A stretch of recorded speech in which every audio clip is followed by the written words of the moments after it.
kemampuan kognitifnya tinggi, tapi penalaran moralnya masih belum. Banyak orang pinter kan kadang-kadang malah kelakuannya menyakitkan hatimu. Banyak orang pinter yang malah merusak tatanan masyarakat. Oh, ijazah S3 misalnya, luar negeri, gelarnya juga profesor. Tapi setiap kali mengeluarkan statement pemikiran itu negara kacau sebentar misalnya.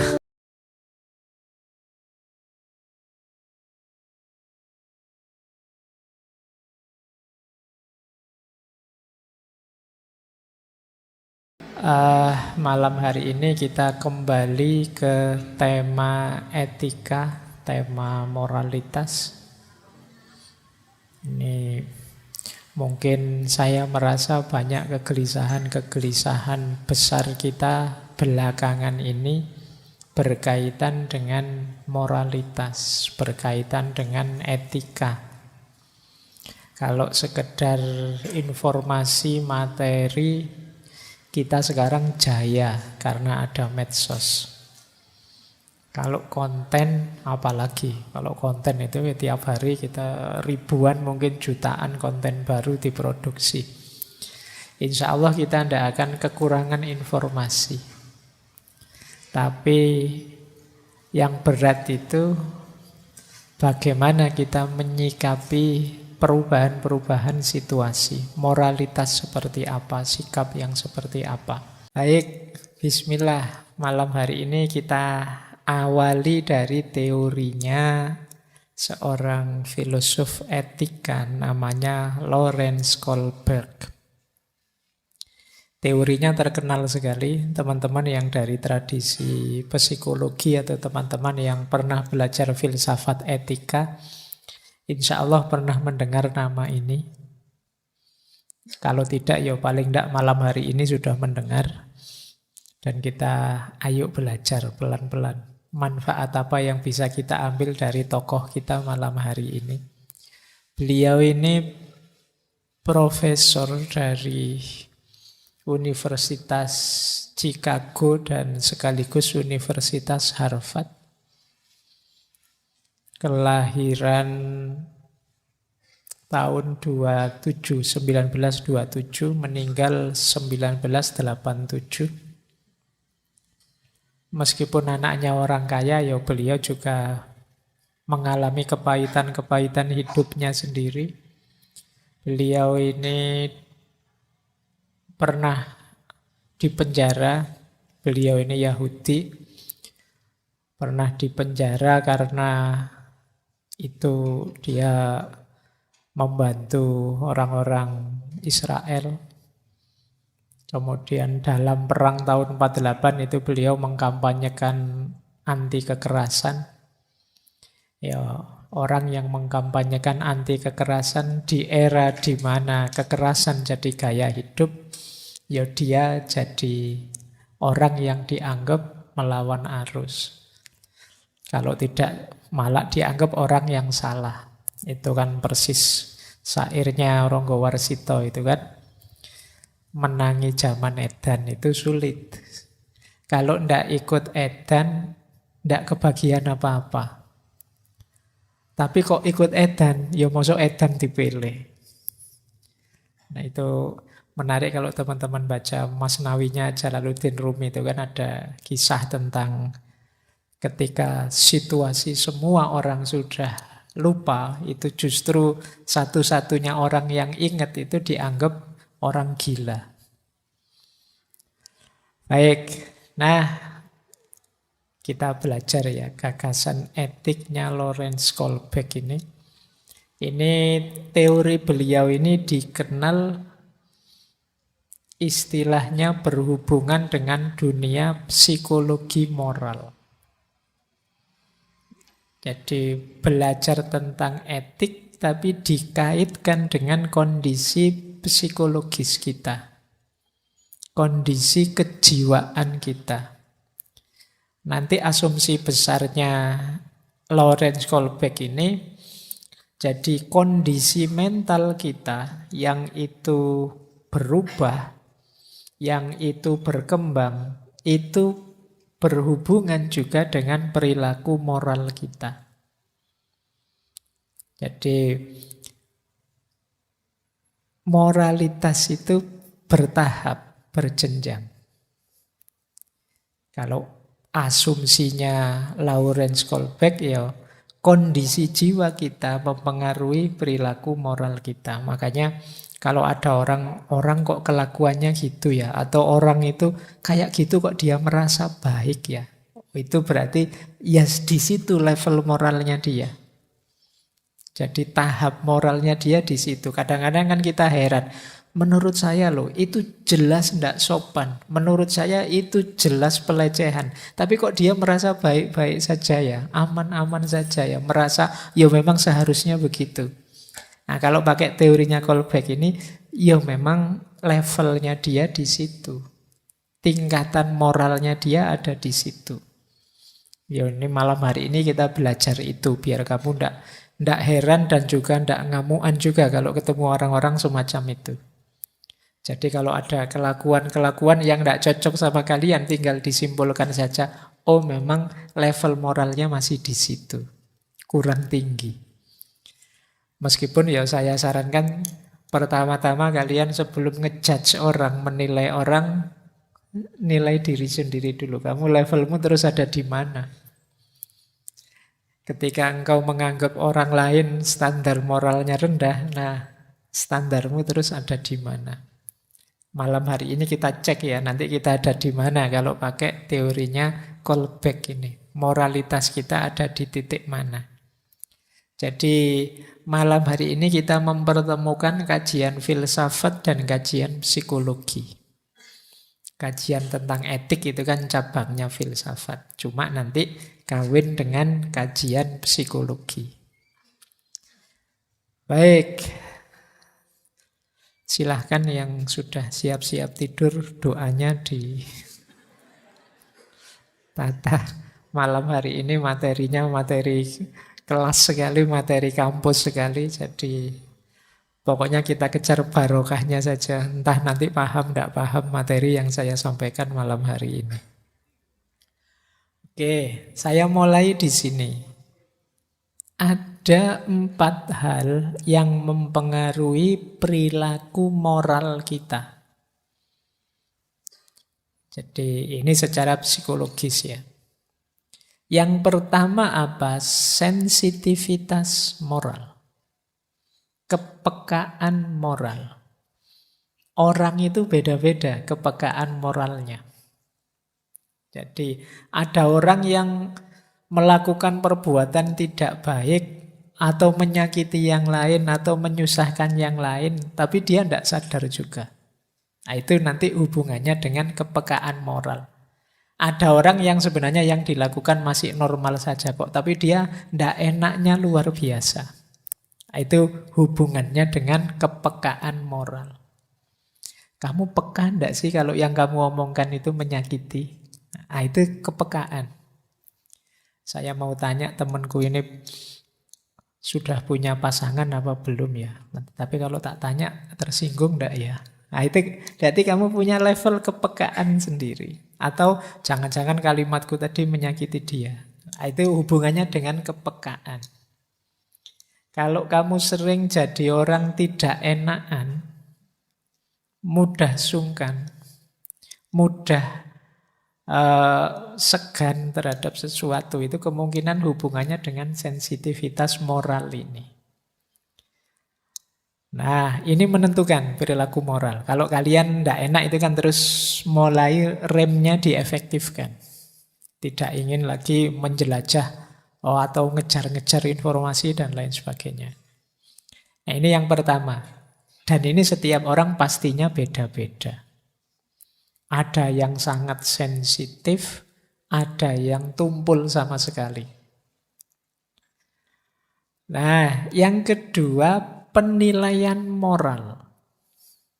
Kalau ini hubungannya dengan kecerdasan.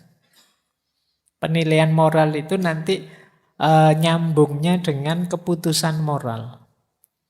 Saya harus melakukan ini apa melakukan itu ya? yang ini lebih baik, yang itu kurang baik. Saya milih yang lebih baik saja. Ini penilaian moral. Pikiran main.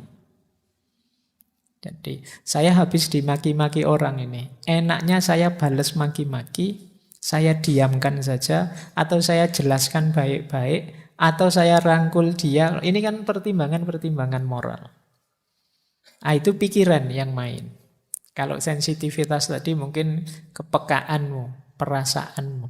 Tapi penilaian ini banyak berhubungan dengan pikiranmu, akalmu. Ada yang menyebutnya pertimbangan moral. Pertimbangan itu berarti mempertimbangkan, menimbang-nimbang. Enaknya ini atau itu ya. Ini harusnya saya bersopan-sopan ke dia atau saya lugas saja ngomong apa adanya. Ini pertimbangan moral. Oke, jadi pikiranmu dipakai. Jangan dikira kalau moral itu tidak pakai mikir. Dulu pernah kita bahas satu sesi kecerdasan moral, kecerdasan etik, dan berpikir etik. Oke, kalau tiba-tiba kalian misalnya ya sedang enak-enak ngaji gini, terus teman-teman yang ada di sebelahmu batuk terus, misalnya, ayo kamu melakukan apa? Kamu hibur dia, kamu keluar ngambilkan minum, jangan-jangan dia memang butuh air, atau kamu hibur saja, atau kamu doakan saja. Ya Allah, semoga temanku tidak batuk-batuk lagi. Apa begitu saja? Apa yang kamu... Loh, itu kan pikiranmu kerja. Jadi itu yang disebut penilaian moral. Nanti ini berhubungan dengan keputusan moral. Oh, ini yang saya pilih.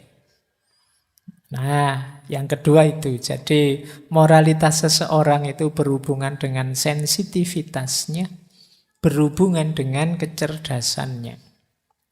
Yang ketiga juga berhubungan dengan motivasinya. Dorongan dari dalam dirinya untuk berbuat baik, untuk milih yang lebih baik. Ada loh orang itu yang tahu kok secara pikirannya dia ini lebih baik. Dan dia sadar kalau ini menyenangkan orang atau menyakiti orang. Tapi motivasinya kurang dia. Alah, ngapain sih capek-capek melakukan itu, sudahlah. Nah, ini berarti motivasinya kurang untuk melakukan kebaikan. Jadi kalau bahasa agama niatnya kurang kuat.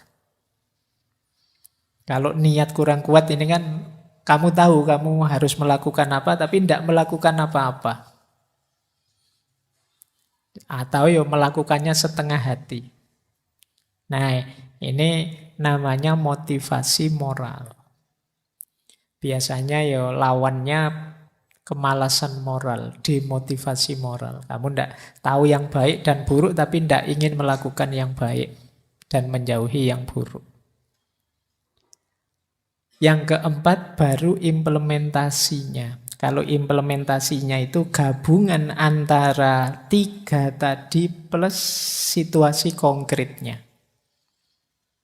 Jadi ini namanya penerapannya, implementasinya. Jadi sensitivitasmu ditambah kecerdasanmu untuk menilai sekaligus motivasi dalam dirimu, terus dikonkretkan lewat anggota tubuhmu di tengah masyarakat.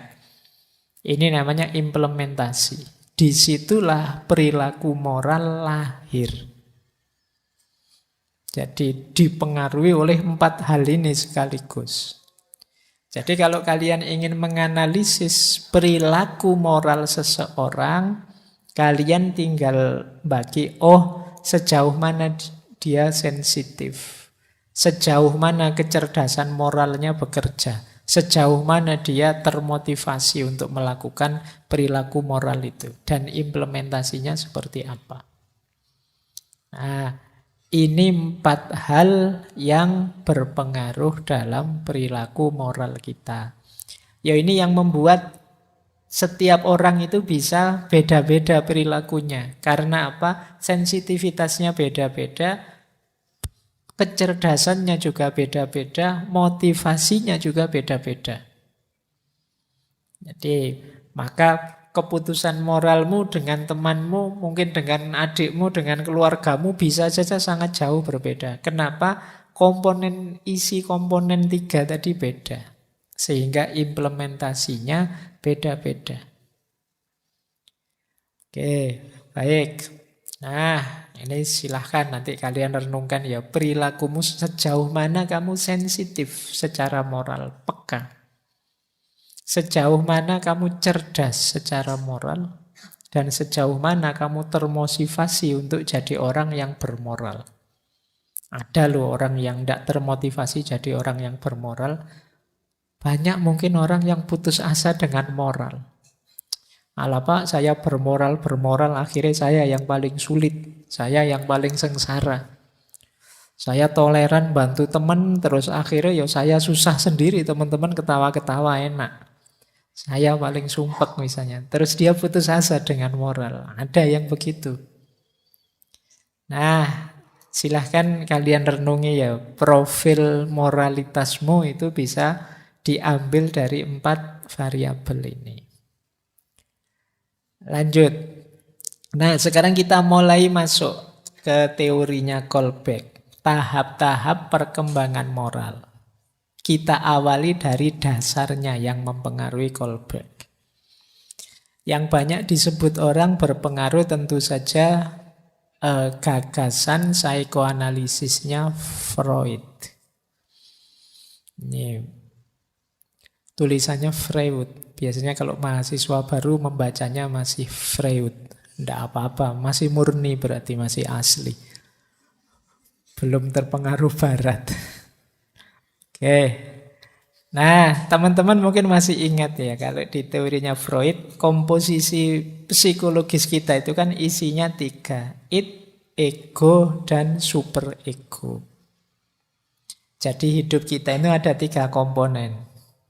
Id itu bawah sadar, ego itu kenyataannya, superego itu ideal-ideal. Termasuk ideal moralitas. Nah, kalau id tidak kelihatan, kalau ego itu diri kita yang kelihatan, kalau superego itu dari luar diri yang masuk ke dalam diri. Jadi, kalau di teorinya Freud kan, id itu biasanya muncul secara tidak sadar demi ketika kita ingin senang atau menghindari rasa sakit. Biasanya orang itu begitu mengejar kesenangan atau menghindari rasa sakit, aslinya kelihatan. Kenapa? Dorongan bawah sadar. Misalnya kalian fobia apalah, ketinggian. Oh itu kan kalian selalu begitu tahu, wah ini nanti saya kalau ke sana ada ketemu ketinggian ini saya minggir sajalah, atau fobia kegelapan, atau fobia itu kamu secara instingtif bawah sadarmu nuntun kamu untuk menjauh. Itu id. Kalau ego itu realitas dirimu, kenyataan. Jadi, nah sementara superego itu moralitasmu. Jadi keinginan untuk jadi manusia yang baik, ideal-ideal yang ada dalam hidupmu. Nah, kalau id itu prinsipnya kenikmatan menghindari rasa sakit, kalau ego itu prinsipnya kenyataan, nah kalau superego itu prinsipnya moralitas, idealitas. Jadi ini yang main dalam diri kita. Superego itu ideal. Kalau ego itu real, asli. Kalau yang id itu kenikmatan, kesenangan, menjauh dari rasa sakit. Nah, moralitas yang superego itu biasanya isinya standar-standar. Ini loh yang baik, ini loh yang seharusnya. Jadi dirimu itu bagian dalam 3 lapis itu. Ada egonya, ada id-nya, ada superegonya. Superego inilah nanti letaknya moralitas. Standar-standar ideal kebaikan yang kamu akui, yang kamu terima. Jadi ini levelnya seperti itu. Nah, superego ini loh nanti yang tadi kamu akui, kamu terima itu berkembang, bertahap, sesuai usiamu, sesuai umurmu. Nanti kita lihat ya teorinya eh, siapa? Kolbeck ini. Perkembangannya seperti apa. Dan sekarang kamu ada di tahap yang mana. Baik, jadi ini mudahnya dasarnya ini. Berarti nanti kalau pakai Freud ini wilayahnya ada di ranah superego. Ideal-ideal, standar-standar yang jadi rujukan tindakanmu. Kalian melakukan apapun, itu kan selain dorongan diri kan juga standar yang kamu pakai. Jadi hidup ideal menurutmu itu yang kayak gimana? Saya kira ini namanya standar. Oke, jadi dasar pertama ini pikirannya Freud ini. Dasar yang kedua, ini idolanya Kolbeck, yang Piaget. Dulu pernah kita bahas satu sesi full tentang kepribadian. Ini pendahulunya Kolbeck. Teorinya yang Piaget inilah tepatnya nanti yang berpengaruh dalam diri Kolbeck. Meskipun ini agak jauh, sekitar 25-an tahun lah sebelum Kolbeck. Teorinya yang Piaget ini. Jadi ini yang disebut teori perkembangan kognisi. Jadi perkembangan pikiran seseorang. Jadi ada fase sensori motorik, ada fase preoperasional, ada fase konkret operasional, ada fase formal operasional. Ini yang ahli pendidikan mestinya ngerti. Dan juga ahli psikologi. Jadi manusia itu dari usia 0 sampai 2 tahun itu era sensorik motorik. Mulai kemampuan motoriknya jalan, kemampuan panca inderanya jalan. Jadi dia mengidentifikasi lingkungan sekelilingnya dengan panca inderanya. Secara motorik, ada yang bilang secara instingtif. Bayi itu kan sampai usia 2 tahun kan mengeksplorasi dunianya lewat panca inderanya saja. Jadi mulai dia melihat, mendengar, membau. Kalau tidak enak dia merasa nangis. Tidak enaknya ya biasanya ya fisikal. Jadi saya tidak tahu apa ada teori yang bilang bahwa bayi itu juga bisa kok Pak sedih, dia bisa juga patah hati, murung misalnya, saya tidak tahu. Tapi di teorinya Piaget ini bayi belum bisa. Bayi itu masih gerak motoriknya yang jalan. Kalau dia nangis itu kemungkinan mungkin dia merasa tidak nyaman, dia merasa tidak enak, dia merasa kesakitan dan lain sebagainya. Ini usia 0 sampai 2 tahun. Nah, dan ya karena pikirannya masih belum optimal, ya dia jujur apa adanya. Kalau iya, ya iya. Kalau senang, ya dia senang. Kalau tidak, ya dia apa adanya. Kalau tidak senang, ya tidak senang. Tidak ada bayi itu kok basa-basi misalnya. Wah, bayinya ketawa terus batinnya bayi, no, aku basa-basi aja cuma. Tidak ada ya dia kalau ketawa, ya ketawa saja. Jadi ini era sensorik motorik. Naik satu level era ini usia 2 sampai 7 tahun praoperasional. Ini mulai punya kesadaran diri. Mulai muncul ego, mulai sadar pembedaan antara aku dan orang lain. Mulai muncul pembelaan pada keinginanku dan kepentinganku. Ini 2 sampai 7. Ini makanya kadang-kadang usia-usia ini itu ya cerewet-cerewetnya, ngeyel-ngeyelnya.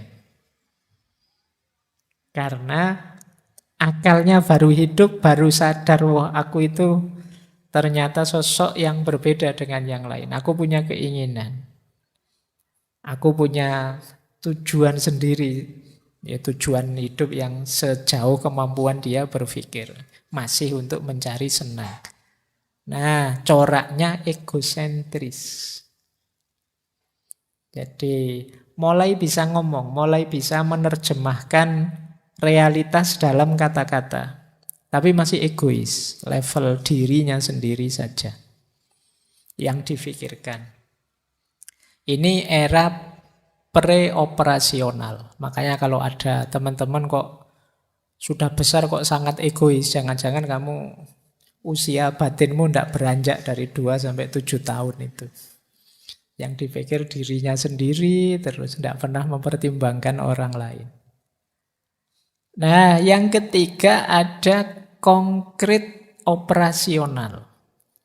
Kalau ini sudah mulai bisa berpikir cerdas, berpikir kritis. Pikirannya mulai utuh, 7 sampai 12 tahun. Makanya kan ada hadisnya itu kan, anak-anak yang usia 7 tahun mulailah perintahkan sholat. Dia mulai, pikirannya mulai jalan memang. Mulai bisa diinstruksikan. Mulai bisa berpikir logis. Kalau saya begini, begitu. Wah, ini mulai bisa merancang, enaknya saya itu begini. Biar saya untung begini. Ini usia 7 sampai 12. Usia-usia begini, misalnya kalian suruh apa, biasanya mencari keuntungan konkret jangka pendek. Ayo kamu sholat nanti tak beliin HP, itu dia senang. Ayo ikut puasa yuk nanti kalau bisa sampai maghrib, hadiahnya adalah buka puasa. Cepat doa ya. Jadi ini anak kecil senang. Jadi pokoknya menghitung-hitung apa keuntungan yang dia peroleh karena dia berpikirnya sudah logis. Dan sudah mulai mencair egosentrismenya. Dia mulai bisa merasakan kesenangan-kesenangan dalam berbagi dengan teman. Dengan sesamanya. Makanya usia-usia ini kan dengan temannya sangat kuat ikatannya. Senang-senangnya bermain. Konkret operasional. Nah, puncaknya orang dewasa itu 12 tahun ke atas. Kalau pakai bahasa agama ini saatnya balik sudah. Kalau yang cowok berarti waktunya khitan, waktunya sunat. Nah, ini dianggap sudah matang emosinya dan pikirannya. Sudah mampu berpikir abstrak. Sudah mampu berbagi, sudah ngerti perannya di tengah masyarakat.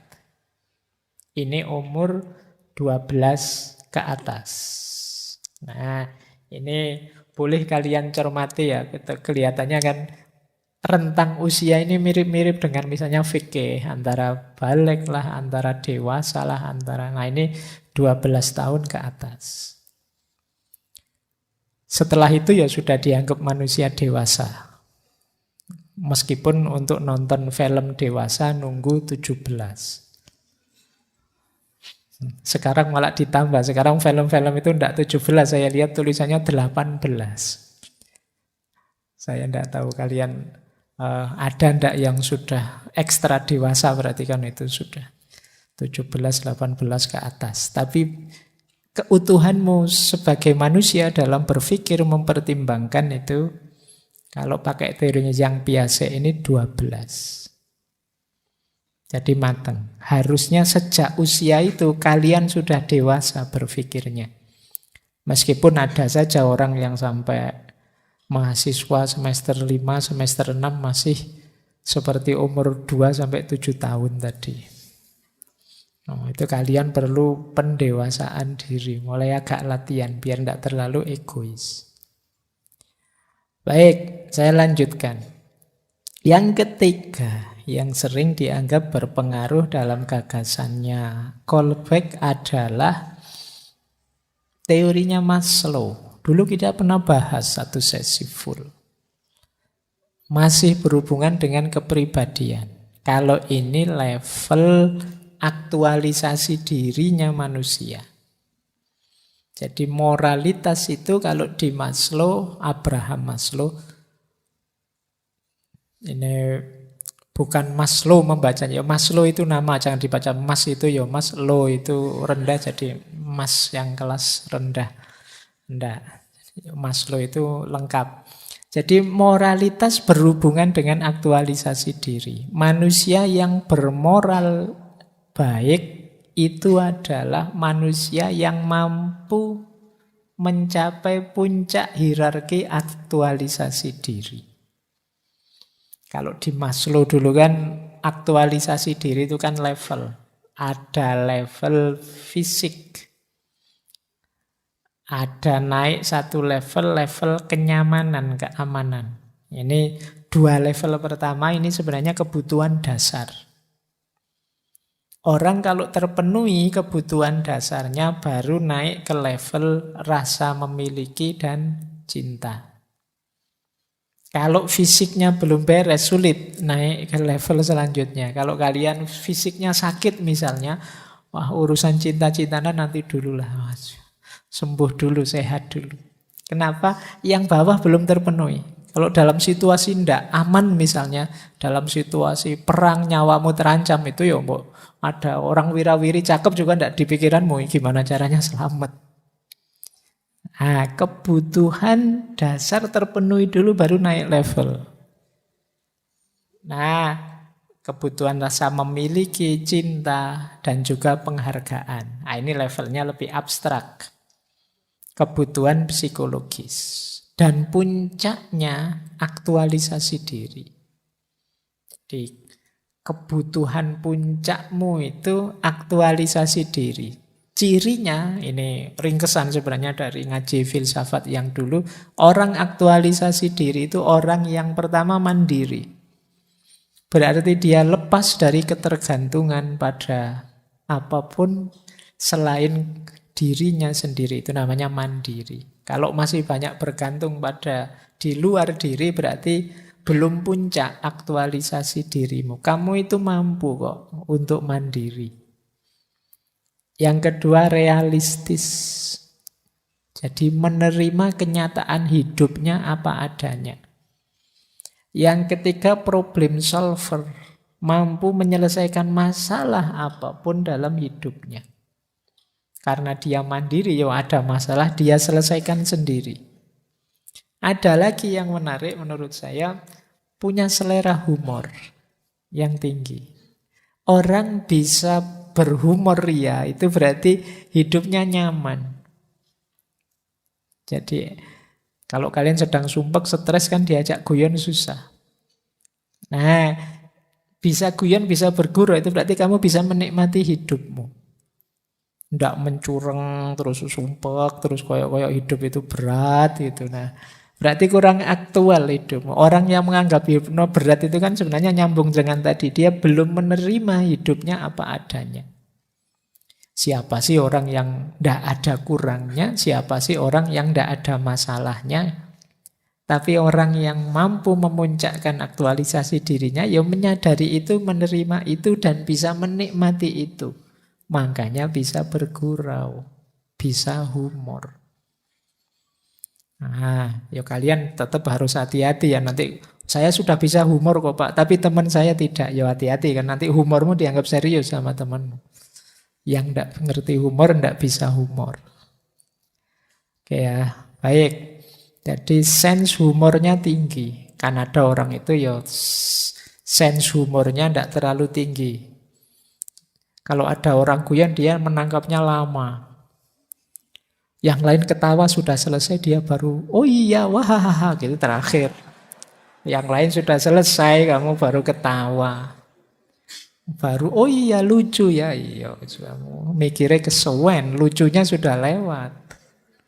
Kamu baru tertawa. Nah, ayolah, hidup ini bisa kita nikmati, kita syukuri saja. Orang yang tidak bisa humor, ya kemungkinan sulit mensyukuri hidupnya.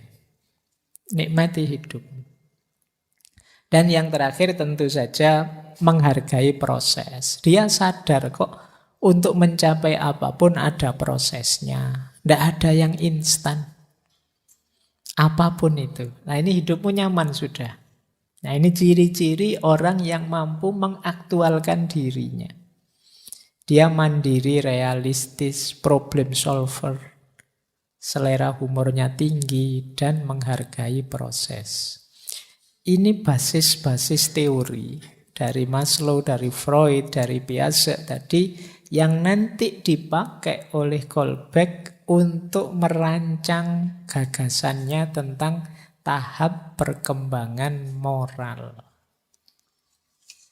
Nah, Kolbeck ini melakukan penelitian pada 72 anak, karena dia ingin meneliti perkembangan moral, berarti kan dimulai sejak anak-anak. Di Chicago, karena beliau kan profesor juga di Chicago University, dia ngambil anak yang usianya 10 tahun, 13 tahun, dan 16 tahun. Kemudian anak-anak ini diteliti terus sepanjang 20 tahun.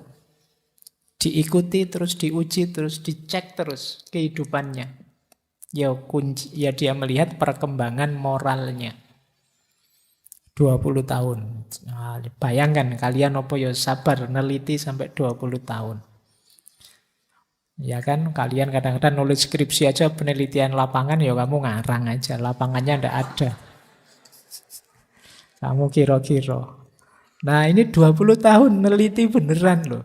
Kalau kamu kan kalau neliti ngincer dananya, anggaran proyeknya saja.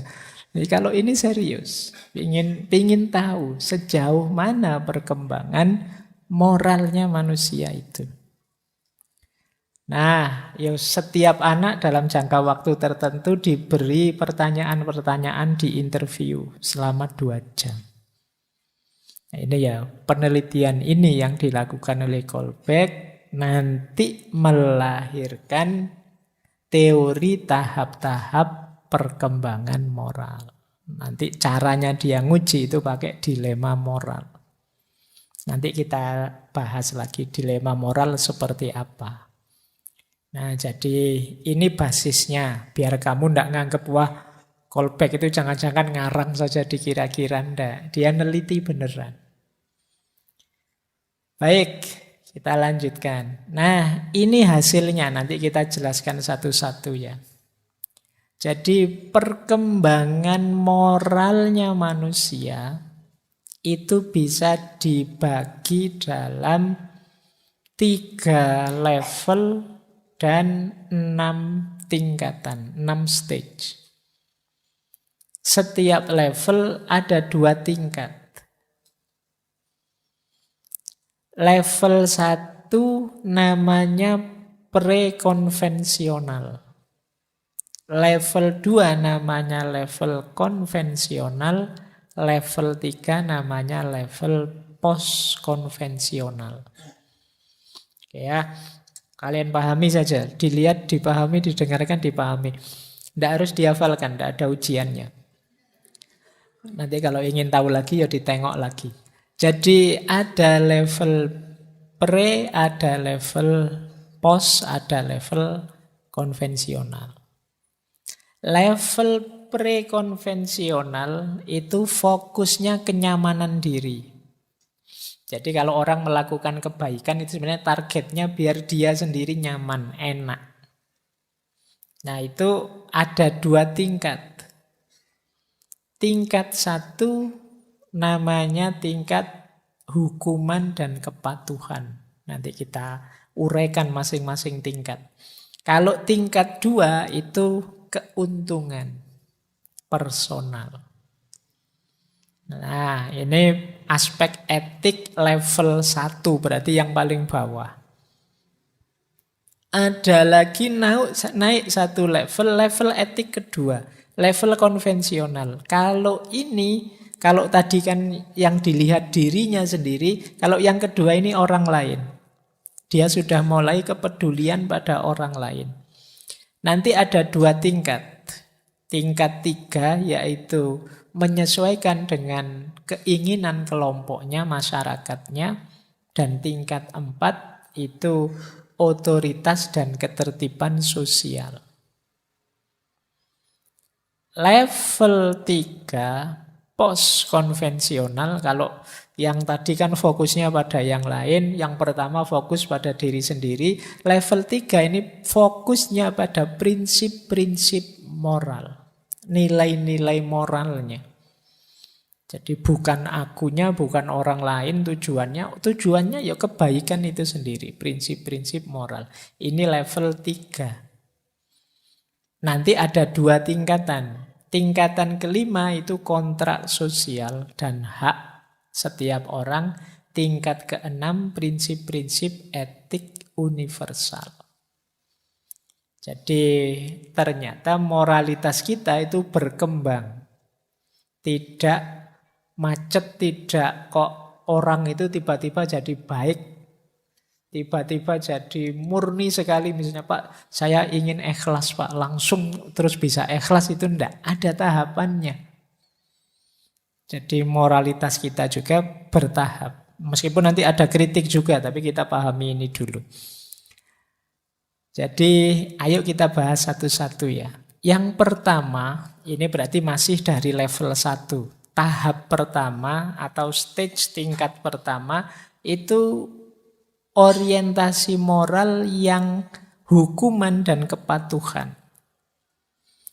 Jadi di tahap pertama ini ketika seseorang melakukan kebaikan, itu motivasi utamanya adalah menghindari hukuman. Jadi saya patuh disuruh melakukan kebaikan ini biar tidak dihukum. Jadi jangan bohong loh. Kalau bohong nanti tak jewer. Nah ini level 1. Khawatir hukumannya. Ke masjid ya kalau maghrib. Kalau tidak ke masjid, yo makan malamnya batal misalnya. Nah ini kamu takut ininya. Jadi kamu jadi orang baik karena khawatir hukumannya. Terus kamu jadi patuh. Ayo ngaji yuk. Ngaji itu baik. Kalau ndak mau ngaji ya besok ndak tak barengi lagi loh kalau ke kampus. Nah, wah gawat ini kalau ndak dibarengi. Sekarang Gojek mahal misalnya. Terus kamu ikut. Bukan karena ngaji itu penting. Tapi patuh disuruh karena khawatir dihukum. Ini level paling rendah. Boleh kamu konversi ke kepatuhanmu pada Tuhan. Ada kan orang yang patuh dalam beragama, alasannya takut dihukum. Tidak boleh, Pak. Boleh, tapi ini tahap moral level 1. Ya level 1 kan kalau ayam geprek belum terlalu pedas. Masih biasa saja. Jadi ini level paling awal. Ini anak-anak sebenarnya yang di level ini. Jadi kita melakukan satu kebaikan itu ya orientasinya biar tidak dapat hukuman. Dasarnya tentu saja ketakutan. Jadi kebaikan yang didasari oleh rasa takut. Ya orang-orang di level ini itu menganggap ini mesti benar. Kenapa? Karena efeknya jelek kalau tidak dijalankan. Nah, baik. Tapi yo ini ampuh untuk orang-orang yang di level ini misalnya kita ingin ngajak mereka pada kebaikan, yo kita ancam saja dengan hukuman yang menakutkan mereka. Jadi kalau tidak mau belajar, tidak boleh lagi main PS. Oh itu ngeri bagi anak-anak kecil yang suka main. Jadi boleh dipakai strategi untuk orang yang kamu tahu levelnya masih ini. Jadi termasuk mahasiswa itu kadang-kadang dosen kan juga pakai strategi ini. Kalau tidak ngumpul tugas, siap-siap kamu. Nanti nilaimu jatuh loh ya. Kalau nilaimu jatuh, kamu tidak lulus-lulus. Kalau kamu tidak lulus-lulus, pacarmu lulus duluan. Ngeri itu. Oke. Ya kan kalau dia pulang kampung, wah, apalagi dijodohkan, wah tambah kiamat duniamu. Oke ya. Oh itu kan ngeri. Terus kamu wah rajin ini jangan sampai telat ini lulusnya. Baik, ini level moral paling dasar. Tahap 1. Naik satu level tahap moralitas yang kedua. Kalau tadi dasarnya ketakutan, kalau ini dasarnya harapan. Kamu melakukan perbuatan moral karena mengharapkan keuntungan. Jadi yang benar menurut orang di level ini itu yang menguntungkan saya, yang memenuhi kebutuhanku. Kadang-kadang juga yang menguntungkan orang, tapi keuntungan bagi orang itu mengimbas padaku. Jadi, lupa ada orang di level ini, tapi melakukan perbuatan baik pada orang lain loh Pak. Iya, tapi dia melakukan perbuatan baik pada orang lain itu sambil berharap biar orang lain juga baik padaku. Nunggu balasan baiknya. Nah, ini berarti di level 2. Sebenarnya yang dipikir keuntungan dirinya sendiri. Oh, saya sekarang rajin sedekah Pak pada fakir miskin.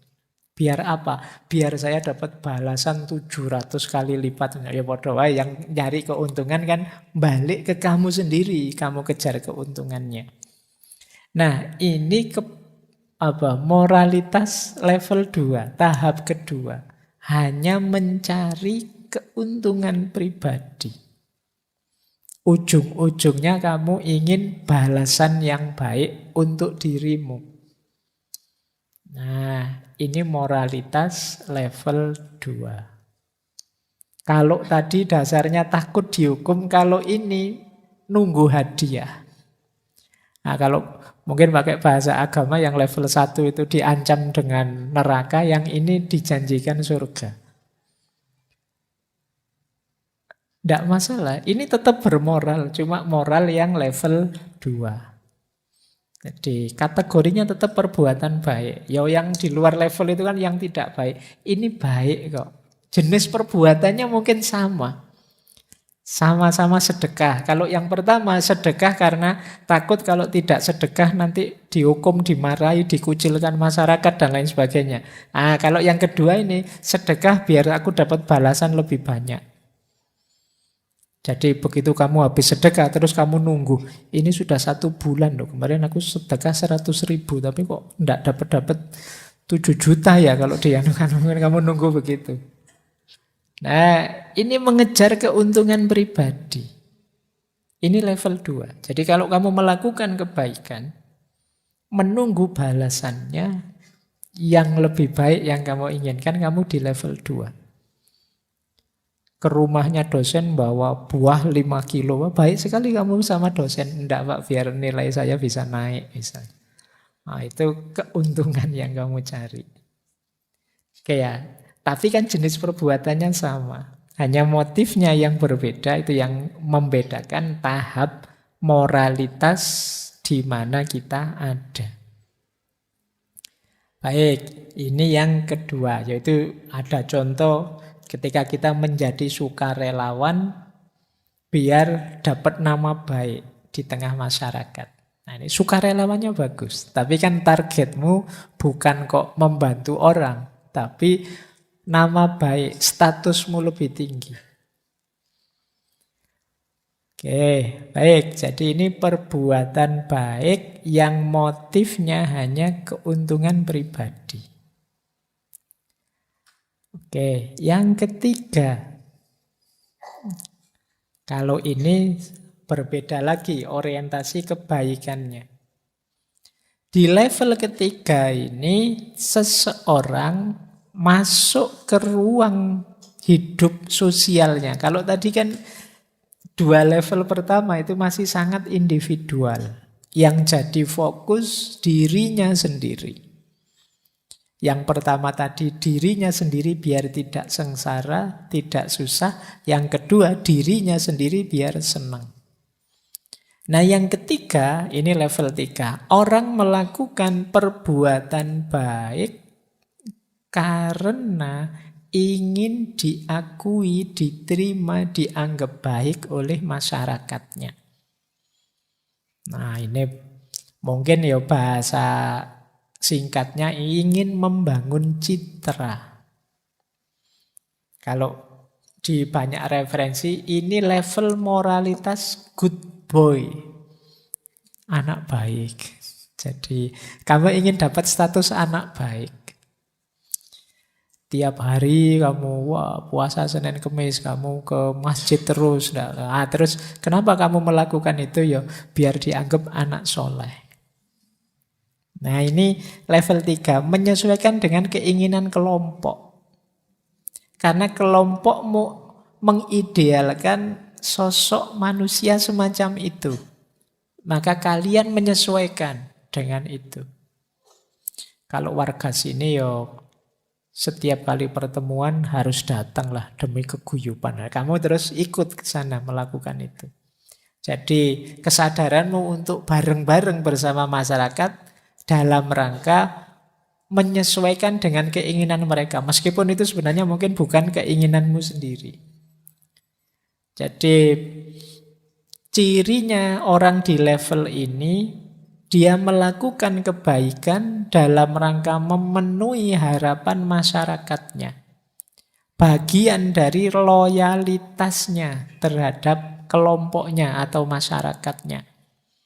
Dia ingin diterima, dia ingin dipercaya oleh kelompok masyarakat tersebut. Nah, ini kadang-kadang kan kalian begitu kan sama teman misalnya.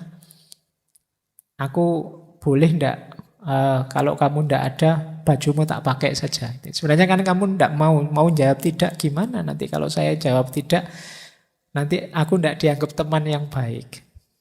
Nah akhirnya ya sudah silahkan kamu pakai saja. Ada apa dia, aku pakai saja ndak apa-apa. Nah, ini kenapa kamu menyesuaikan dengan keinginannya orang lain dengan keinginan masyarakatmu. Ini dianggap lebih tinggi. Kenapa? Kamu tidak mikir dirimu sendiri. Meskipun motifnya sebenarnya demi dirimu juga yang dapat status di tengah masyarakatmu. Nah, sekarang banyak di situ saya contohkan, misalnya ada temanmu curang. Sudahlah, kamu tahu saya curang kan, tapi tidak usah diributkan lah, tidak usah rame-rame, biarkan saja. Kita tetap teman toh? Ya, kita tetap teman. Ya sudah, diamlah. Nah, ini level 3 moralitasmu. Cuma yang kebaikan ya, kamu sayang pada temanmu atau membantu temanmu dalam rangka biar dia menerimamu, menganggapmu orang baik.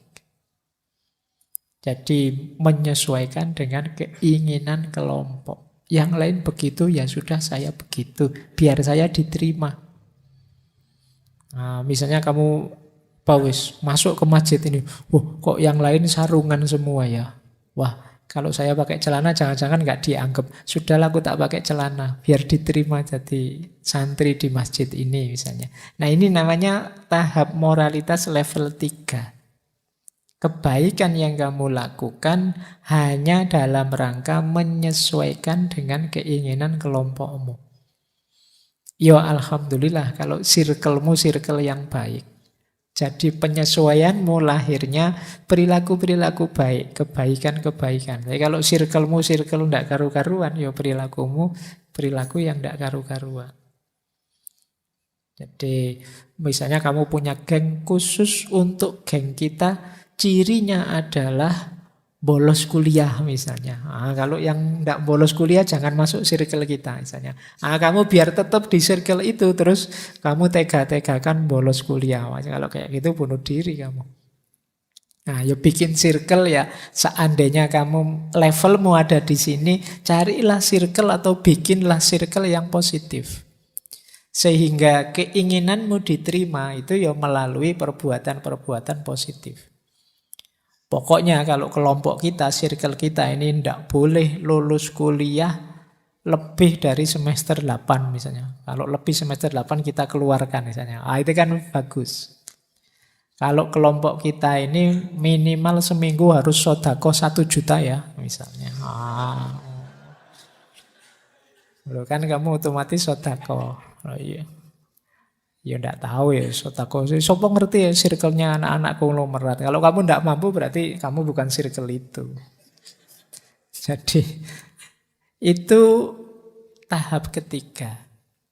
Menyesuaikan dengan keinginan kelompok. Lanjut ya. Tahap keempat sekarang.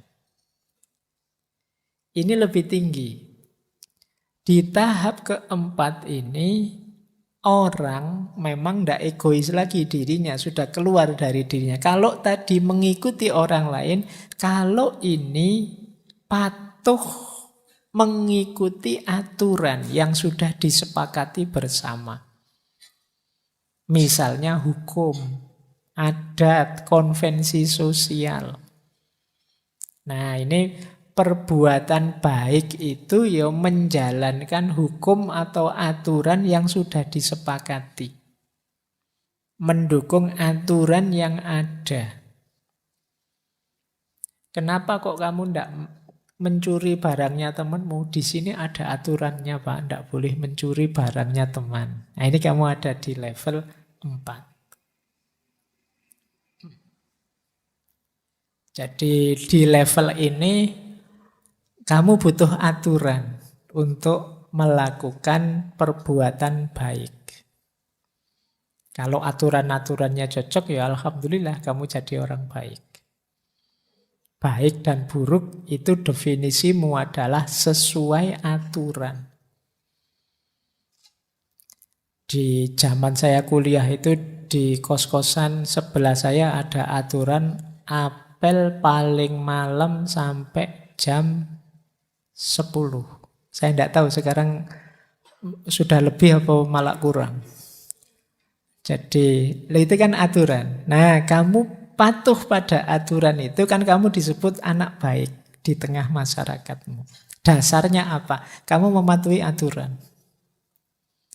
Ya meskipun mungkin bagi orang tertentu sampai jam 10 itu terlalu malam, Pak. Wong saya apelnya itu habis asar kok misalnya.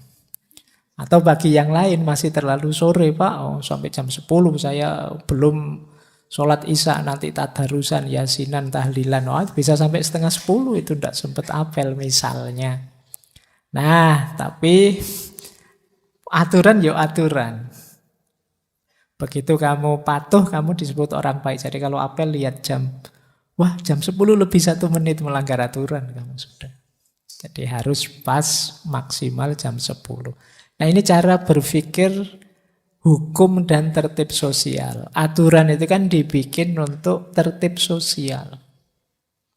Jadi bayangkan kalau kamu apelnya pulangnya sampai jam 1 apa jam 2. Itu kan namanya bukan apel tapi nginep. Ya, oke ya, baik. Kadang-kadang ada apel tapi tidak kelihatan karena sandalnya dibawa masuk sekalian terus kamarnya ditutup. Iya, kamu pengalaman mesti ya yang gitu-gitu. Bapak kosmu tidak tahu kalau ada orang di dalam, sandalnya kamu bawa ke dalam kamar. Oke, ini tidak ngajari lo ya. Biar tidak ketahuan kalau ada orangnya. Baik ya, ini standar keempat.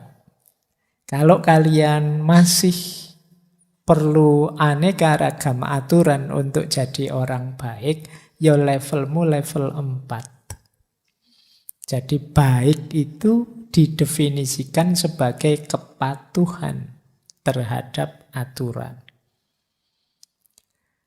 Oke, kita lanjutkan lagi. Nah, ini lebih tinggi dari yang keempat. Ini mulai level 3 sekarang. Fokus pada nilai-nilai moral dan prinsip-prinsip moral.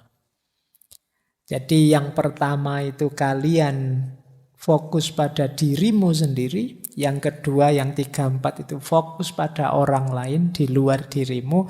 Yang ketiga ini fokus pada kebaikan itu sendiri. Nilai kebaikan itu sendiri. Nah ini nanti tahap 5 dan tahap 6. Yang kelima adalah kontrak sosial dan haknya individu.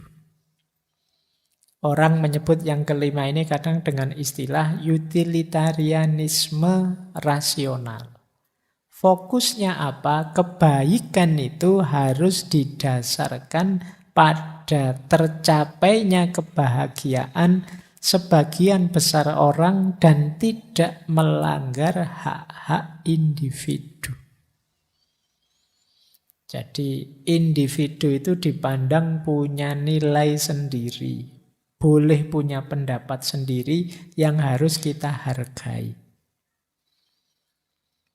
Bahkan bila perlu, hukum, aturan, adat yang tidak menghargai individu, ya harus diprotes. Aturan kok malah menyusahkan, ya harus diperjuangkan untuk diganti. Ini di level 5. Jadi yang diperjuangkan apa? Nilai-nilai dasar kemanusiaan. Ada sih Pak sekarang aturan, tapi kok rasanya tidak adil, ya protes. Jadi ini di level 5 ini fokusnya pada hak-hak individu, kemanusiaan, juga kontrak sosial. Kontrak sosial itu kesepakatan bersama. Jadi kalau ada kesepakatan bersama, ya semoga tidak nabrak hak-hak individu. Atau kesepakatan bersama dalam keburukan. Harusnya kan sepakat itu dalam kebaikan. Mungkin saja orang sepakat dalam keburukan. Nah ini harus diprotes. Karena kebaikan itu merupakan haknya individu masing-masing orang. Jadi kalian jangan bikin kontrak sosial, yuk kita sepakati bareng-bareng ya. Kita bolos saja misalnya, tidak boleh. Meskipun kesepakatan itu kan nanti hasilnya nilai kebenaran. Sesuatu yang disepakati itu kan jadi kebenaran yang berlaku bagi yang menyepakati. Tapi di level 5 ini ada fokus pada hak. Tidak boleh ada yang dilanggar haknya, tidak boleh ada yang dizolimi. Kalau ada aturan kok nabrak melanggar hak kezoliman dan lain sebagainya, ya dia harus diprotes. Kita berjuang di situ, contohnya kita berjuang memprotes aturan yang membolehkan korupsi misalnya. Siapa tahu nanti pada saatnya ada aturan korupsi itu boleh. Asalkan di bawah 1 miliar lah, berapa sih? Nah, misalnya kalau ada aturan kayak gitu, ya jangan kamu ada di level 4 tadi. Kalau yang di level 4 tadi ya memang aturannya begitu, mau gimana? Kalau memang undang-undangnya begitu mau apa? Kan begitu di level 4. Nah, level moralitas yang kelima ya tidak berhenti di aturan. Kalau aturannya nabrak nilai-nilai moral, nilai-nilai kebaikan, ya diprotes. Nah, berarti kalian ada di level 5. Jadi tidak hanya ikut arus saja, tapi punya suara sendiri yang dasarnya adalah hak individu, hak-hak kemanusiaan. Oke, lumayan level 5. Ada lagi puncaknya level 6. Level 6 ini kalau kata Kohlberg jarang orang nyampe level ini. Orang di level 6 itu keputusan moralnya murni didasarkan prinsip-prinsip keadilan kemanusiaan universal. Dan itu tidak ada syarat. Kenapa kamu melakukan kebaikan? Ya karena itu baik. Jadi tidak ada hipotetis, tapi kategoris kalau pakai istilahnya Immanuel Kant.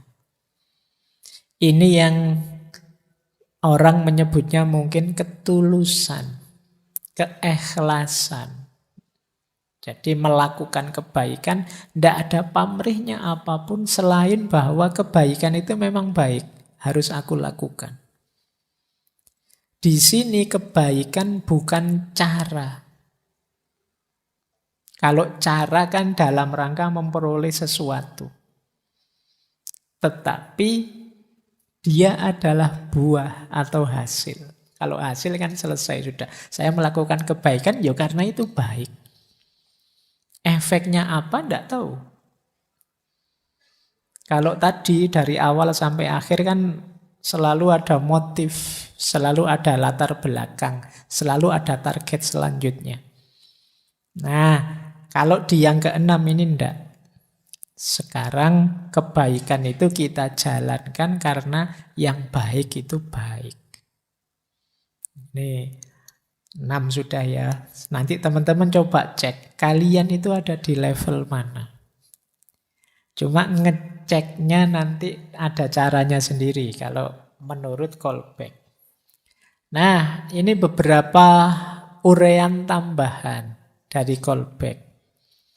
Tingkat prakonvensional, kata Kolbeck itu dari hasil penelitiannya ya, kebanyakan ada pada anak di bawah usia 10 tahun. Jadi di bawah 10 tahun itu ya berarti ya umur 2 sampai 9 tahun. Yang tadi, hukuman, menghindari hukuman atau mencari keuntungan. Jadi perbuatan moral yang dasarnya hukuman dan keuntungan itu usianya 10 tahun ke bawah. Jadi kalau kalian melakukan tindakan bermoral kok karena ketakutan atau karena mengharapkan sesuatu, ya berarti moralitasmu moralitas 10 tahun ke bawah. Jadi tidak ngomong jelek ya, karena isinya ini semua perbuatan baik, cuma masih kanak-kanak levelnya. Nah, kalau yang tengah-tengah konvensional, yang mulai berpikir orang lain, ini remaja atau orang yang mulai dewasa. Berarti yo ABG dan mahasiswa semester awal lah ya. Kalau yang semester akhir itu mungkin sudah sangat dewasa. Apalagi yang tidak lulus-lulus, itu sudah sangat dewasa sekali harusnya.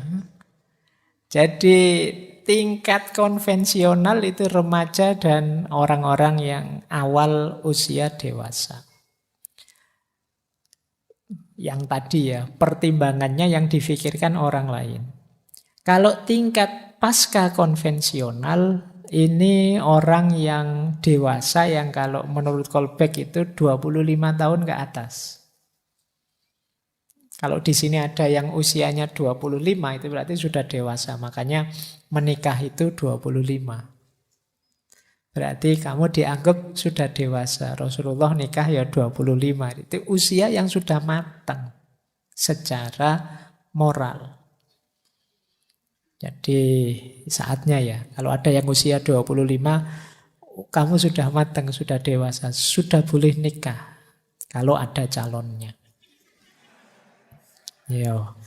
Nah, yo kalau ndak ada mau nikah sama siapa? Boleh. Oke ya, yo sunnahnya kalau ikut Nabi kan 25. Jadi kamu kalau 25 nikah itu dapat sunnahnya. Kalau di luar itu berarti bid'ah kamu. Ya kalau lo kan lawannya sunnah kan bid'ah. Jadi kalau kamu nikah kok, wah saya besok aja Pak 27, bid'ah itu. Sunnahnya 25. Oke, jadi ini hanya orang dewasa. Biasanya yang bisa pasca konvensional. Kata Kolbeck, tahap ke-6 itu jarang orang mencapai.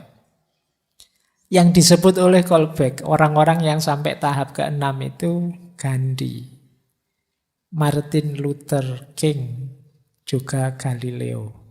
Ya mungkin karena Kolbeck kan tidak pernah baca-baca Sirah Nabawiyah, kisahnya sahabat-sahabat. Itu ya beliau ngertinya ya orang-orang itu.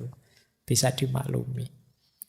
Jadi memang sulit untuk nyampe tahap ke-6 ini. Orang yang melakukan kebaikan secara tulus. Tanpa pamrih apapun, bahkan juga bukan nama baiknya, juga bukan citranya, juga bukan keuntungan apapun selain kebaikan itu sendiri biar hidup. Nah, ya kalian harus menuju ke sana, latihan. Nah, karena ini tahap-tahap, ya kalau bisa kalian tuh naik selevel-selevel. Nah, ada lagi beberapa catatan, ini nanti yang bisa memancing kritiknya orang. Jadi yang pertama, tingkat penalaran moral yang tadi 6 tahap itu, kata Kolbeck biasanya tambah meningkat. Orang itu tambah usia, tambah meningkat. Nah ini nanti ada yang mengkritik, ada juga kok orang itu yang tidak meningkat-meningkat.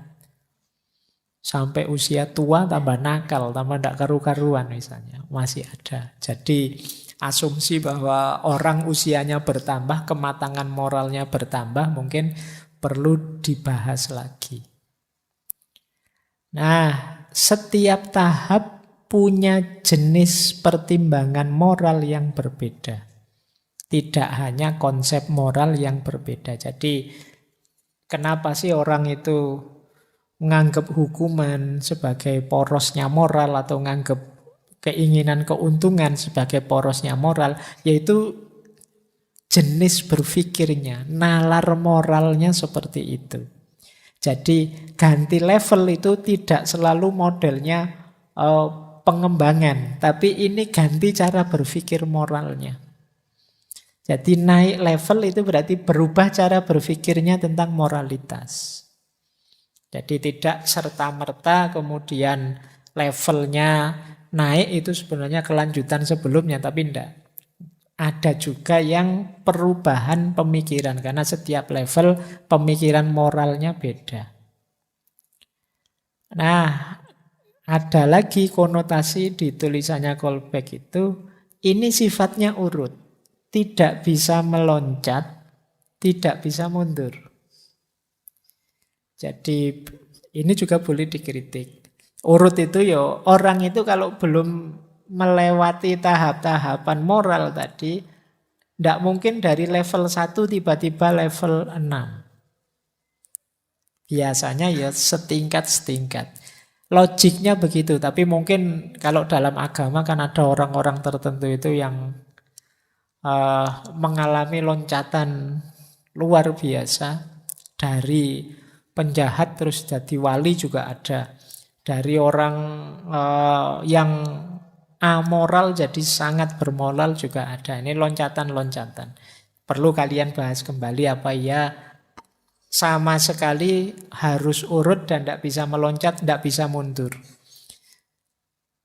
Ini perlu dibahas lagi. Kemudian ada lagi tahap ini prepoten. Prepoten itu kita sudah bisa kok 6-6-nya itu, cuma yang kita aktualkan yang mana dalam hidup ini. Jadi ini namanya prepoten, itu potensi yang sudah ada dalam diri kita sebelumnya.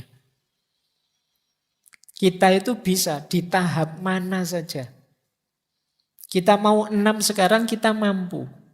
Hanya saja kita mungkin karena berbagai faktor tadi, sensitivitas, pemikiran, situasi, pertimbangan dan macam-macam, terus kita masih belum menghidupkan daya kita yang nomor 6. Daya moral yang nomor 6. Kita masih sibuk di daya moral nomor 1 dan nomor 2. Padahal kita bisa kok. Kita itu kan mau curang bisa, mau berpamrih bisa, mau tulus juga bisa. Ya kalau bahasanya Al-Quran kan fa'alhamaha fujuraha wa taqwaha. Mau takwa bisa, mau fujur bisa. Potensi ada dalam diri kita. Tergantung kita laksanakan yang mana. Dan kata Kolbeck ini universal. Manusia dimanapun ya tahap ini dilewati. Baik, kalau ini bisa kita diskusikan. Nah, sekarang cara mengukurnya. Saya kasih contoh ya. Ini yang dilakukan oleh Kolbeck pada anak-anak yang dia teliti. Jalan ngukur level moralmu ada di mana dengan cara coba kamu bahas dilema moral. Kamu komentari dilema moral. Jadi komentarmu terhadap dilema moral, pandanganmu tentang dilema moral itu akan jadi kunci kamu ada di level mana. Nah, ini yang disodorkan oleh Kolbeck pada yang dia teliti anak-anak itu antara lain ini, dilema moral, orang menyebutnya dilema Heinz. Jadi ceritanya ada seorang perempuan yang hampir meninggal karena kanker. Nah, tidak ada obatnya. Cuma ada satu obat yang bisa menyelamatkan perempuan ini. Obat ini satu-satunya ada di satu apotek yang meracik dan menemukan seorang apoteker di kota itu. Sayangnya oleh apoteker ini, obat ini dijual sangat mahal. 10 kali lipat dari harga biasa. Nah, harga produksinya 200, dia menjualnya 2000 untuk satu dosis kecil. Nah, suami perempuan yang sakit kanker tadi yang namanya Heinz, ini kan dia butuh obat itu untuk istrinya. Cuma dia tidak punya uang. Uangnya cuma sedikit. Dia pinjam kemana-mana dapatnya cuma 1000. Masih belum dapat obat tadi. Dia sudah merayu apotekernya bahwa istriku ini loh sekarat. Dia mau meninggal. Satu-satunya obat ya obatmu itu. Kalau boleh obat itu saya beli $1000. Tapi kalau tidak boleh sudahlah. Saya ambil sekarang nanti jadi utang. Saya lunasi nanti. Tapi si apoteker ini kukuh saja ndak. Saya yang punya obat ini, saya yang menemukan, saya capek-capek yang mikir meracik. Saya tidak akan melepas obat ini tanpa uang $2000. Nah, Heinz ini terus dia, wah ini buntu jalannya. Dia putus asa. Terus dia kemudian merencanakan, baiklah kalau tidak boleh saya beli, saya curi sajalah. Nanti saya nunggu sepi, tak bobol saja apoteknya. Nah, menurutmu tindakannya Heinz bobol apotek itu baik atau tidak? Nah, ini namanya dilema moral. Kalau tidak dibobol, istri mati. Tapi kalau dibobol, tidak boleh mencuri barangnya orang, maling. Nah, ini dilema moral. Kalian jawabnya seperti apa? Ini nanti menentukan levelmu ada di mana. Coba kita lihat ya. Level 1, kita lihat tipe jawabannya level 1. Orang di level 1, mungkin ada yang bilang boleh, ada yang bilang tidak. Yang menentukan alasannya. Orang di level 1 yang boleh, mungkin alasannya boleh dia mencuri obat itu. Karena harganya kan sebenarnya cuma 200, bukan 2000. Mencuri saja, karena nanti kalau istrinya mati, dia akan depresi.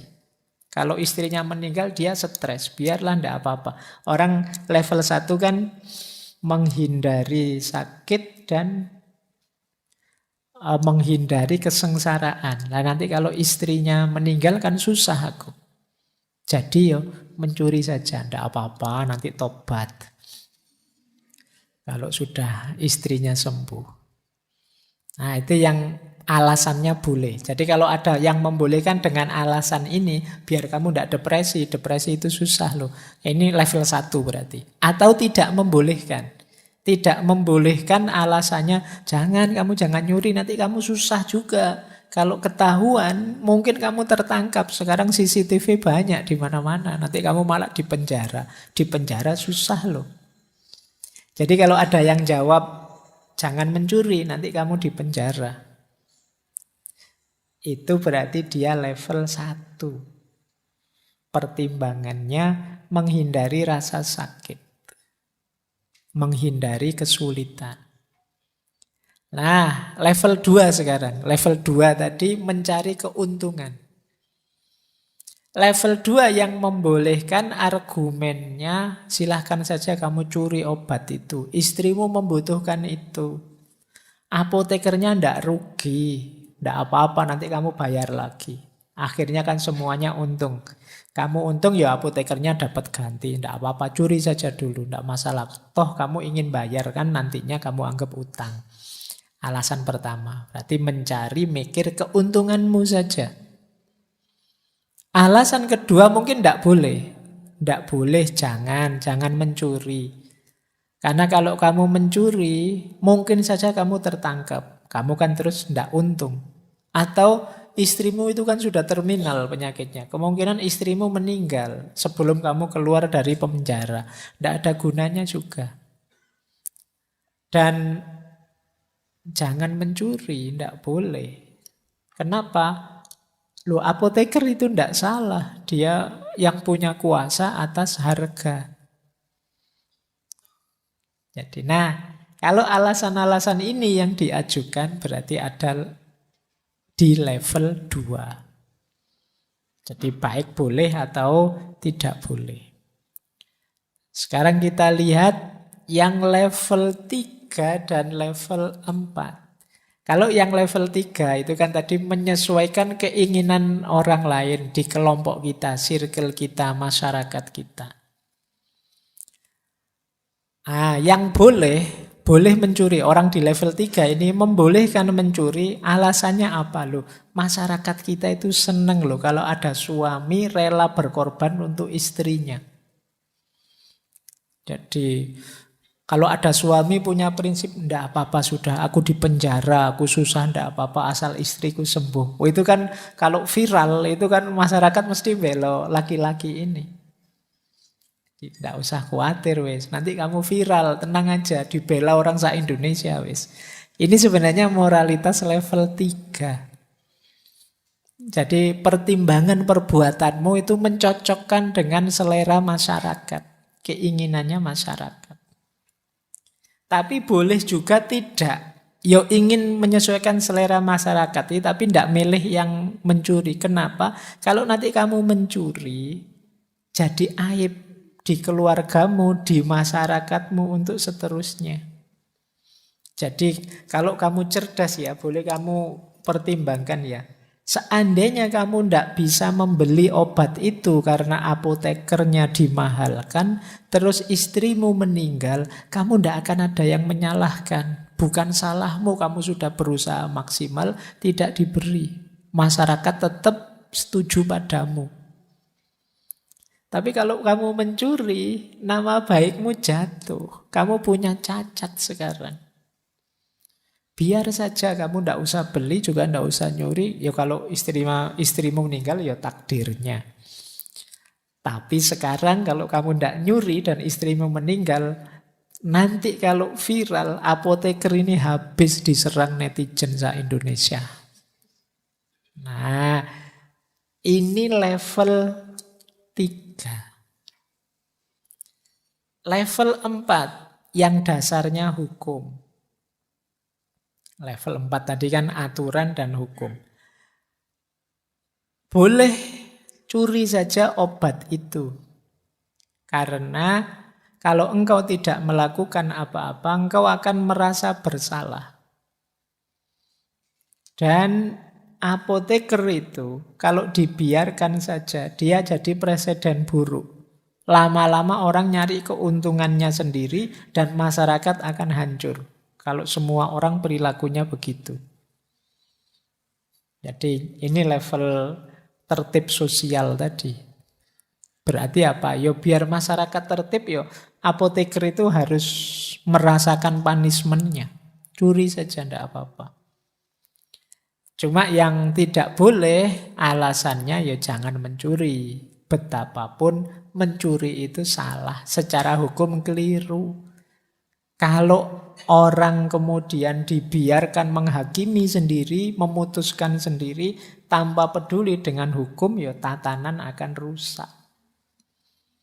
Jadi baik boleh mencuri atau tidak boleh mencuri, ya ada argumennya sendiri. Cuma jenis argumen semacam ini menandakan orang ini ada di level 4. Moralitasnya. Nah, tapi kamu nanti cari dilema yang berbeda ya, biar kelihatan kamu ada di level mana. Nanti kalau dilema yang sama ini nanti kamu copy paste level 6. Saya level 6 aja Pak. Jawabanku ini cocok sama level 6 ya Pak. Kamu milih mesti kan. Cari dilema yang lain lah. Nanti dilihat tipe jawabanmu kayak gimana. Kamu ada di level mana. Kalau level 5, jawabannya kalau boleh argumennya biasanya eh, mencuri itu dalam situasi semacam ini tidak boleh disalahkan. Kok ada hukum yang menyalahkan orang mencuri dalam situasi semacam ini, hukumnya yang harus diganti. Hukumnya tidak beres itu. Nah, itu yang pertama. Atau yang kedua, ndak. Apapun yang terjadi, kamu jangan mencuri. Kenapa? Karena obat itu haknya apoteker. Jangan kamu langgar haknya. Yo, dia kalau mau memberikan padamu, dia orang baik. Tapi kalau dia tidak mau memberikan padamu, itu hak dia. Wong itu barang miliknya dia. Atau dia jual mahal, ya itu haknya dia. Nah, jadi ini beda level. Jadi nanti argumenmu yang mana menunjukkan level moralmu di mana. Yang keenam, yang prinsip etik universal tadi, tipe argumennya ya dia boleh mencuri. Kenapa? Karena ketika orang harus milih dari satu di antara dua perbuatan, dia harus milih nilai moral yang paling tinggi. Jadi misalnya yang satu nilai hak ekonomi seseorang, yang satu nilai kehidupan seseorang. Loh, antara hak ekonomi dengan nilai hidup tetap lebih berharga nilai kehidupan. Itu loh. Antara kenyamanan, kesenanganmu sepak bola dengan nyawa segitu banyak orang. Nah, itu kan yang harus kamu bela kan tetap nyawa. Ini level 6. Nah, itu. Ya nanti setelah ini kamu boleh menganalisis dengan dilema moral ini kasusnya PSSI itu. Itu kira-kira ada di level moral mana ya orang-orang itu. Oke, jadi ini prinsip yang keenam. Boleh mencuri karena yang diperjuangkan dalam mencuri itu nilai moral tinggi, yaitu kehidupan, nyawa. Ada lagi yang jangan mencuri. Karena dengan kamu mencuri, sebenarnya kamu sedang nabrak prinsip moral yang kamu sendiri meyakini kebenarannya. Yaitu penghargaan terhadap haknya orang lain. Kalau kamu nabrak ini, sebenarnya kamu nabrak hati nuranimu sendiri, nabrak standar kejujuranmu sendiri. Jadi betapapun jangan mencuri. Oke ya. Nah, Pak itu kok boleh dan tidak boleh semua. Ya namanya dilema. Setiap orang akan milih sesuai sudut pandangnya sendiri. Nah, pilihanmu dan alasanmu itu nanti menunjukkan kamu ada di level moral yang mana. Disitulah kunci profil moralmu. Jadi teman-teman tidak harus sekarang kan ngerti teori ini, nanti kamu bisa menganalisis yang rame di medsos, yang gegeran tentang ini, itu nanti kelihatan orang ini ada di level moral yang mana. Wah, kok alasannya misalnya nabrak hukum yang tidak adil yo, tetap harus kita kritisi, tidak harus kita ikuti. Oh, itu berarti level moral keempat orang ini. Ada yang bilang, yang penting nilai kemanusiaan, yang lain itu nanti dulu lah. Yang penting ini loh, nyawa nilai kehidupan ini nomor 1. Oh dia mungkin ada di nilai ke-5 atau ke-6. Ada di tahap ketiga dan lain sebagainya. Jadi ini yang disebut tahap-tahap perkembangan moral. Idealnya manusia itu semakin berumur, semakin naik level moralnya. Meskipun ya ada orang yang mandek di level tertentu. Atau mungkin karena situasi terus degradasi. Kemarin level 6, sekarang balik lagi ke level 1. Baik, kita lanjutkan ya. Oke, sekarang konsep yang lain karena waktunya. Nah, keputusan moral kita, kata Kolbeck, itu dipengaruhi juga oleh pengalaman sosial kita.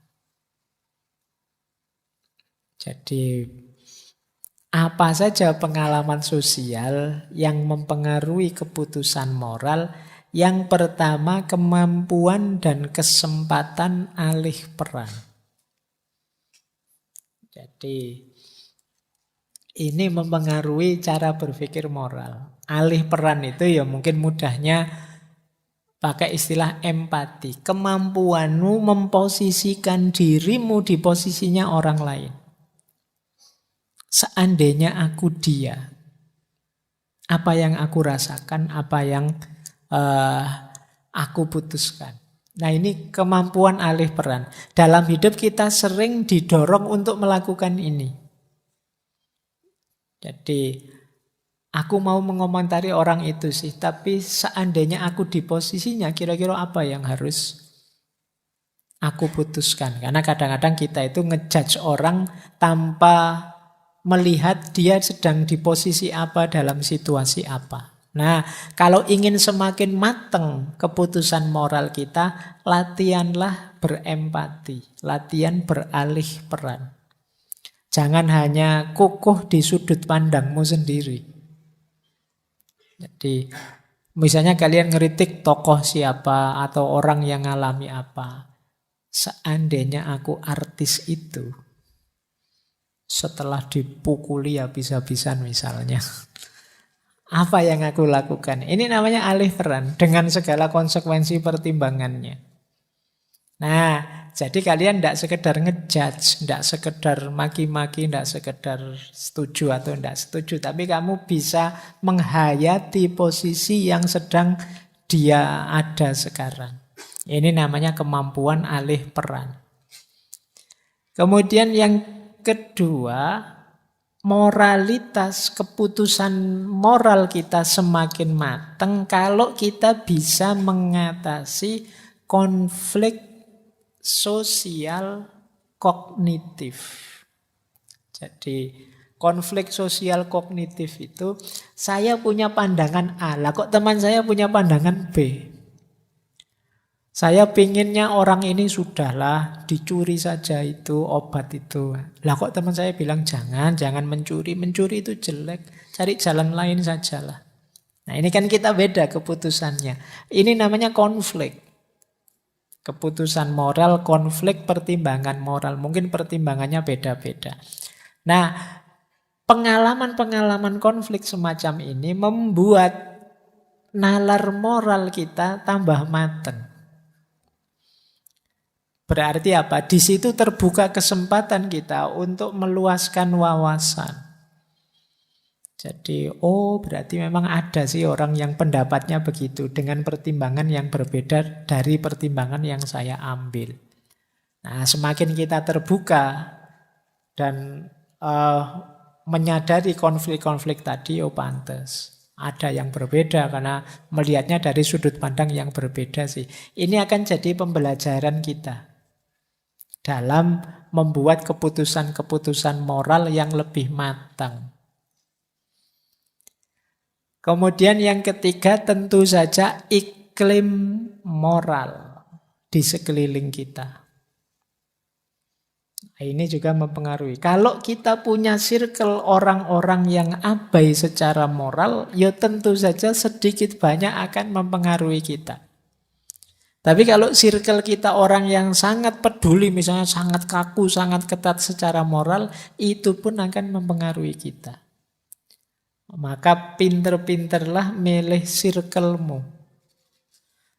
Kenapa kok sekarang rasanya banyak orang yang lepas kontrol, lepas moral? Jangan-jangan circle yang peduli moral di tengah-tengah kita semakin kecil, semakin menyempit. Akhirnya kita saling mempengaruhi dalam suasana yang tidak peduli moral. Kalau dalam tradisi kemarin kita belajar emotional quotient, itu di antara yang mempengaruhi emosi kita itu kan emosional kontak. Jadi kontak emosi. Kalau kita dekat dengan orang-orang yang pemarah terus, sedikit banyak kita juga ketularan marah. Kalau kamu ketemu teman yang sedikit-sedikit ketawa, dikit-dikit ketawa, ya kamu akan ikut sedikit-sedikit ketawa. Kalau kamu bareng teman pendiam, insya Allah lama-lama kamu jadi pendiam. Karena awalnya mungkin kamu banyak ngomong, temanmu diam. Kamu ngomong lagi, dia diam lagi. Lama-lama ngapain aku capek-capek ngomong sendiri. Akhirnya ya kamu diam. Dekat teman yang diam secara emosional, lama-lama kamu jadi diam. Oh itu pertarungan mungkin ya. Kamu yang jadi pendiam atau temanmu yang ketularan jadi cerewet. Nah ini namanya emosional kontak. Mungkin ya sama-sama terpengaruh. Kamu jadi agak pendiam, temanmu jadi agak cerewet. Sama-sama tidak seperti dulu lagi. Karena kontak emosi. Maka pinter-pinter milih circle-mu. Karena itu nanti akan melahirkan pengaruh pada penalaran moralmu dan keputusan moralmu. Nah, sekarang metodenya. Gimana sih biar mudah meningkatkan kualitas moral kita? Ada 3 jalan yang ditempuh oleh Kolbeck yang disarankan juga untuk kita dalam rangka mendidik moral. Jadi, dan ternyata 3 jalan yang disarankan Kolbeck ini tidak ada ceramah, tidak ada mata pelajaran moral. Yang ada apa? Yang pertama, teladan moral. Kalau ingin banyak orang bermoral, teladan moral harus banyak.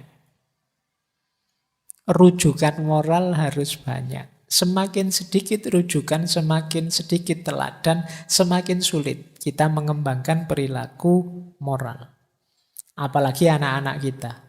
Kalau yang dicontoh, yang dilihat setiap hari perilaku-perilaku immoral, amoral juga ya, itu yang akan dia tiru. Jangankan anak-anak, kita juga mungkin bisa terpengaruh oleh teladan-teladan yang immoral tadi. Maka kunci pertama pendidikan moral itu teladan moral. Yang kedua, diskusi tentang dilema moral. Ini saya sarankan juga khususnya termasuk untuk mahasiswa-mahasiswa.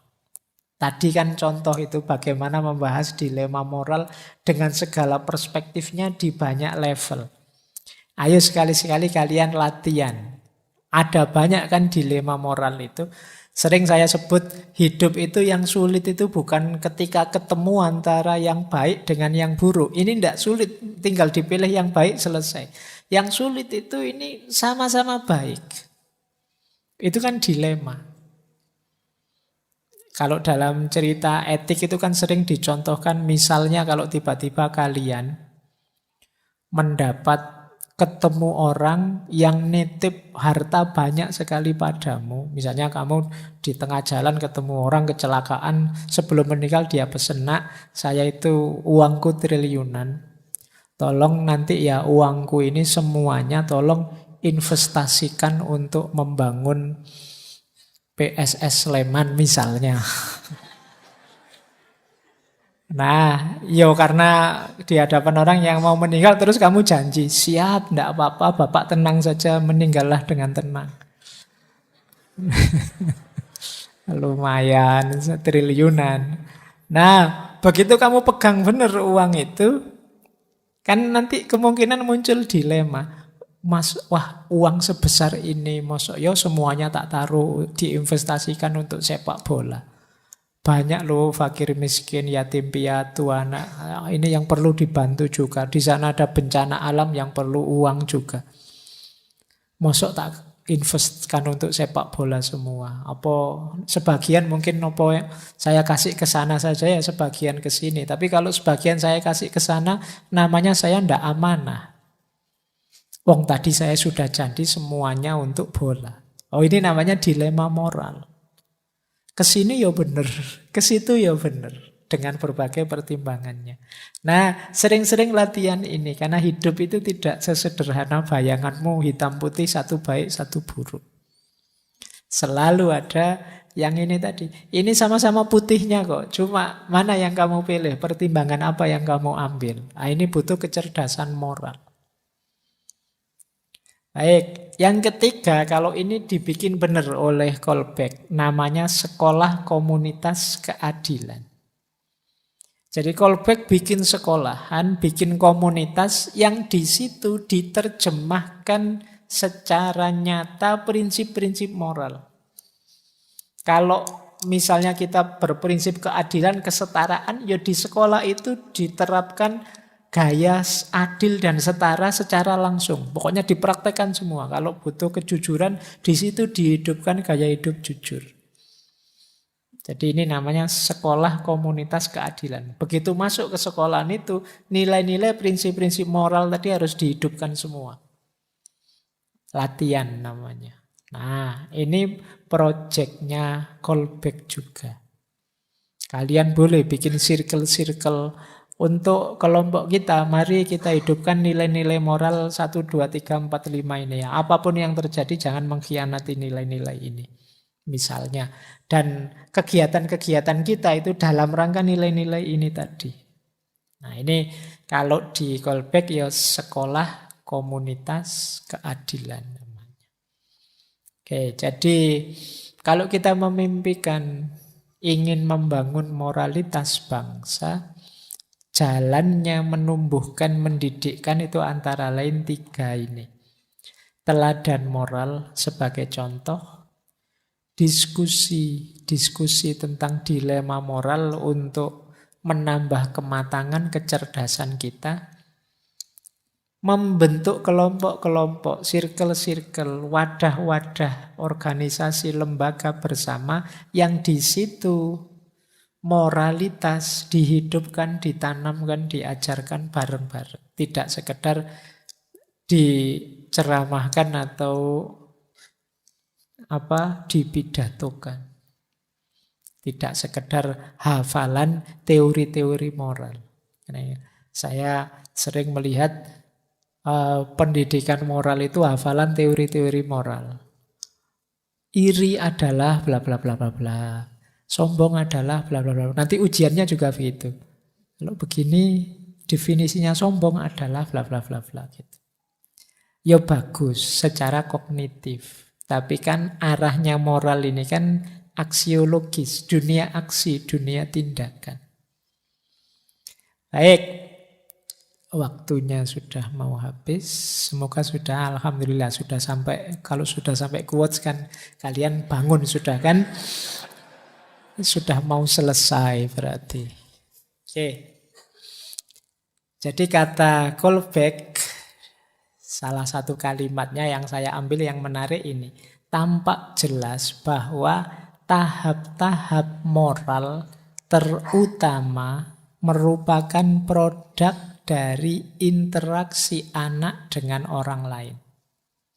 Daripada pengungkapan langsung dari struktur biologis atau neurologis. Jadi pengalaman hidup, interaksi dengan orang lain nanti jadi kunci semakin matangnya moralitas seseorang. Berarti apa? Tidak ada moralitas bawaan.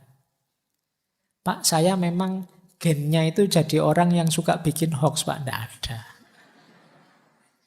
Tidak mungkin. Jadi, kalian kalau secara biologis, neurologis ya bisa apa saja. Bisa jujur, bisa curang. Pilihanmu terhadap kecurangan itu kemungkinan ya dialektika hidupmu. Nah, maka Fokusnya ke situ nanti. Bagaimana skill sosial, skill budaya, skill pendidikan, dan lain sebagainya yang berhubungan dengan moral itu mari kita perhatikan. Karena dari situlah dibangun moralitas. Tidak ada moralitas warisan, tidak ada moralitas genetik, tidak ada moralitas DNA, tidak ada. Jadi ini yang harus kita perhatikan. Kata callback.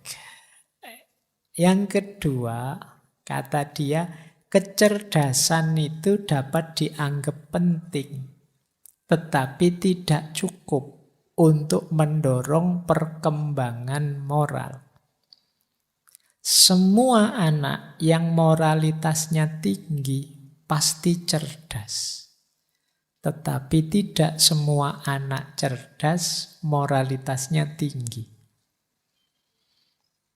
Jadi, kalau ada seorang anak moralitasnya tinggi, kata callback, pasti dia anak yang cerdas. Tidak mungkin kalau dia tidak pinter, moralitasnya tinggi. Kenapa? Keputusan moral itu melalui pertimbangan penalaran moral yang matang. Anak yang bermoral itu berarti dia mampu mempertimbangkan aneka ragam alternatif tindakan dan dia mampu milih tindakan yang pas, yang bermoral. Oh, ini kalau tidak cerdas tidak bisa. Tapi banyak sebaliknya anak cerdas tapi tidak bermoral. Berarti apa? Mungkin dia kemampuan kognitifnya tinggi, tapi penalaran moralnya masih belum. Banyak orang pinter kan kadang-kadang malah kelakuannya menyakitkan hatimu. Banyak orang pinter yang malah merusak tatanan masyarakat. Oh, ijazahnya ijazah S3 misalnya, luar negeri, gelarnya juga profesor. Tapi setiap kali mengeluarkan statement pemikiran itu negara kacau sebentar misalnya. Nah, bikin susah terus. Nah, ini cerdas dia, tapi moralitasnya perlu dicek. Nah, maka kata callback, yo kecerdasan itu penting, tapi dia tidak jaminan moralitas. Tidak cukup hanya itu untuk mendorong perkembangan moral. Banyak anak moralitasnya tinggi dan mereka bisa dipastikan cerdas. Sementara anak-anak yang cerdas tidak terjamin bahwa moralitasnya tinggi. Nah, ini Kola Lawrence Kohlberg.